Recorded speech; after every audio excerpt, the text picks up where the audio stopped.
Eh bien bonjour à tous, je suis Marion, créatrice d'Astriade, bien-être et développement personnel et je suis ravie aujourd'hui de vous retrouver pour clôturer un petit peu ce mois de février où on avait fait cap sur les guides de lumière et donc les archanges.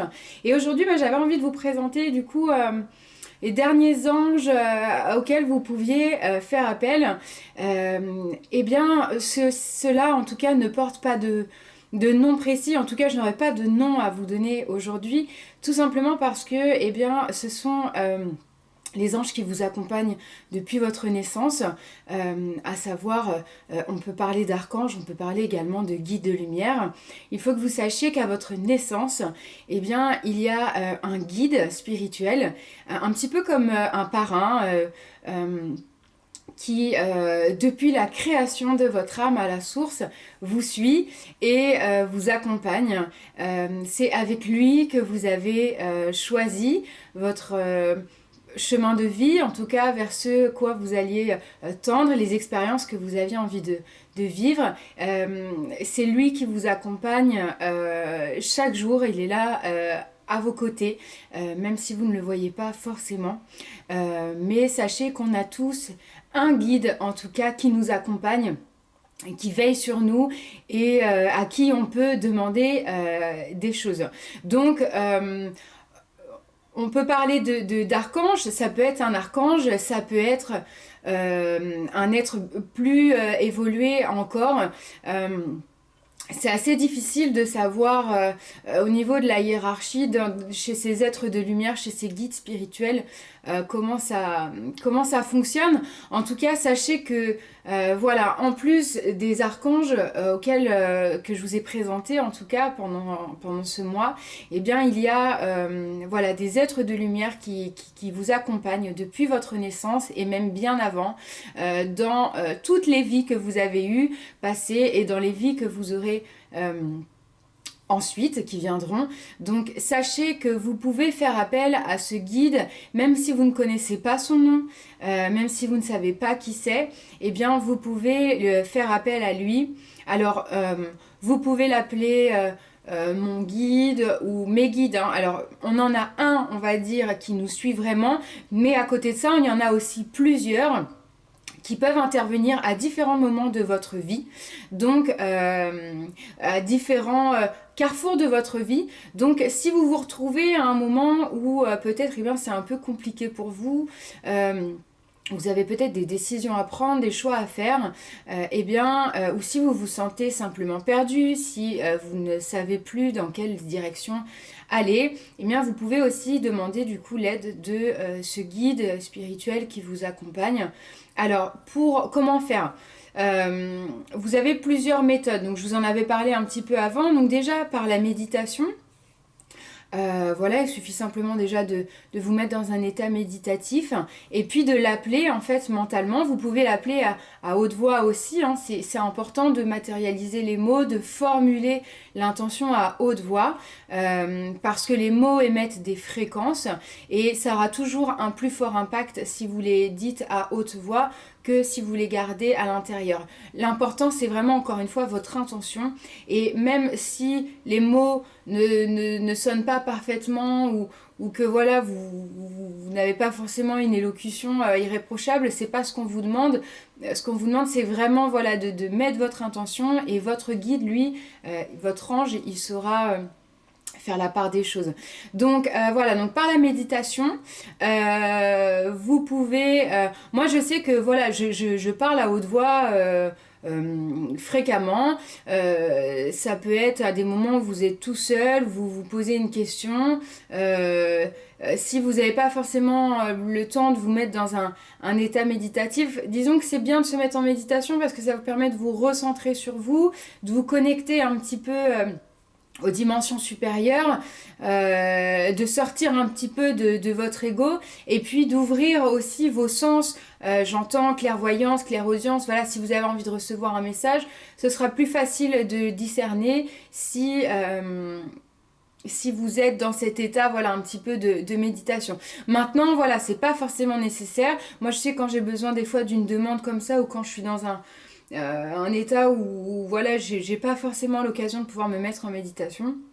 eh bien, je vais parler à haute voix, mes anges, mes guides ou mon guide spirituel, les êtres de lumière, j'ai besoin d'une réponse, j'ai besoin de savoir ça. Donc, posez la question à haute voix, clairement. Émettez votre intention, voilà, de manière claire et demandez une réponse. Vous pouvez demander une réponse matérielle.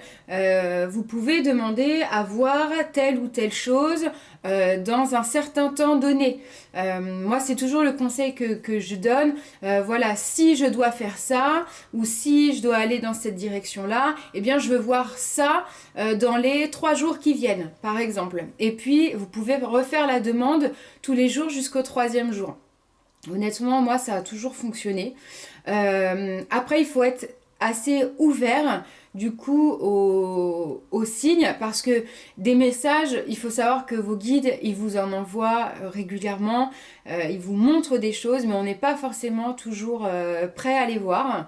Et puis des fois, on s'attend à entendre quelque chose vraiment comme si quelqu'un nous parlait, mais ça marche pas forcément comme ça. Ça va être par des synchronicités, ça va être moi je sais que j'utilise beaucoup les oiseaux, donc voilà, je demande à voir certains types d'oiseaux ou certaines couleurs à un certain moment précis. Il y en a, ça va être, je sais qu'il y a beaucoup de gens qui reçoivent des messages par la monnaie, des pièces trouvées par terre, des choses qu'on trouve, des objets, et voilà, ça va leur donner une réponse. Ne vous attendez pas non plus à une réponse très claire et précise. Il se peut que des fois ça réponde à côté de votre question, mais en fait c'est parce que votre question, eh bien, vous l'aviez posée un petit peu à côté. Disons que nos guides, ils sont là aussi un petit peu pour nous recentrer vers l'essentiel, et puis des fois on va poser une question qui concerne un sujet, alors qu'en fait le vrai fond, il est un tout petit peu à côté, et la réponse que vous allez avoir va plus vous aiguiller là-dessus. Donc vraiment, je vous invite à ouvrir vos sens, pas que vos sens visuels et auditifs, mais vraiment votre ressenti et votre intuition, qui est la première des capacités psychiques qu'on a, c'est vraiment ça, l'intuition. Donc si vous avez un ressenti, allez dedans, ça fonctionne bien. Si vous pratiquez l'écriture intuitive, vous pouvez aussi utiliser l'écriture intuitive. Donc pour ça, il faut se mettre dans... si vous voulez plus de conseils, n'hésitez pas à m'envoyer des messages en privé sur ma boîte mail. Vraiment, de se mettre dans un état, pour le coup, là, quand même méditatif. Il faut quand même se déconnecter un petit peu de son ego, et voilà, de poser la question et de laisser ensuite, de vous laisser guider et écrire ce qui vient sans chercher à réfléchir. Et une fois que c'est fait, ok, on ressort de là et on lit ce qui a marqué, et puis on voit ce qu'il en ressort. Il faut toujours faire une lecture, une deuxième lecture, peut-être une troisième lecture, voire plus si nécessaire, parce que on est des fois dans le moment, on capte pas forcément tout, et puis en fin de compte, en le relisant une deuxième fois ou une demi-heure après, 1 heure après, tac, il y a des choses qui nous reviennent. Donc ne soyez pas trop impatients en tout cas, parce que les réponses, elles sont là, mais soyez attentifs et soyez ouverts, et vraiment voilà, toujours dans la bienveillance. Et n'oubliez pas de remercier, que ça soit les archanges, les anges, les guides, les êtres de lumière, si ce sont des personnes décédées de votre famille ou proches à qui vous souhaitez parler, vous pensez qu'elles peuvent vous apporter une aide, qu'elles sont importantes pour vous dans cette vie-là. Voilà, surtout la gratitude. Remercier ces personnes pour l'aide qu'elles vous apportent, pour leur protection, pour leur bienveillance, pour la lumière qu'elles mettent sur vous. Voilà, j'espère que en tout cas ça vous aura éclairé toutes ces petites vidéos. Et puis je vous propose la méditation à la fin du mois, voilà, qui vous permettra de vous connecter ou à un archange, ou à votre guide, ou à d'autres êtres de lumière. Voilà, et simplement, poser une intention, poser une question, remercier. Voilà, peu importe, vous pourrez faire comme ça vous chante, vous aurez simplement à vous laisser guider dans cette méditation. Voilà, prenez grand soin de vous et je vous retrouve prochainement. Ciao, ciao!